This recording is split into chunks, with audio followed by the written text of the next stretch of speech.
In this video, I'll provide a quick overview of how lockup-mate Plus is installed into the Prado. There's the LED switch, which is installed on the A-pillar. That's a simple case of you pull back the trim and it mounts to the A-pillar trim here, and you route the cable down and you put the trim back.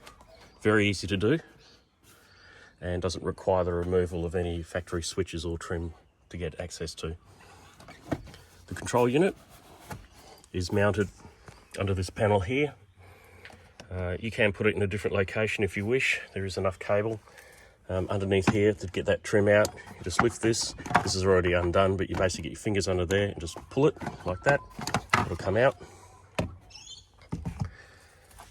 And this bit of trim pulls rearwards. And that's all the trim removal that's required.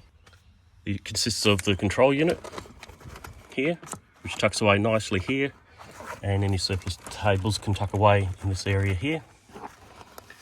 So there are 3 cables. This grey cable is to the switch on the pillar we just showed you.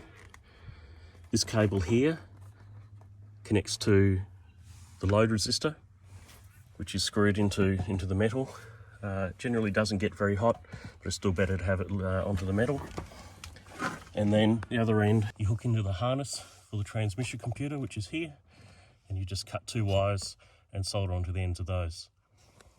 The third cable is to the ADB2, and that's the ADB2 connector there, and it comes with this Y splitter cable. One end goes to the lockup-mate control unit, the other end can go to a ADB2 device like the Ultra Gauge that we have here.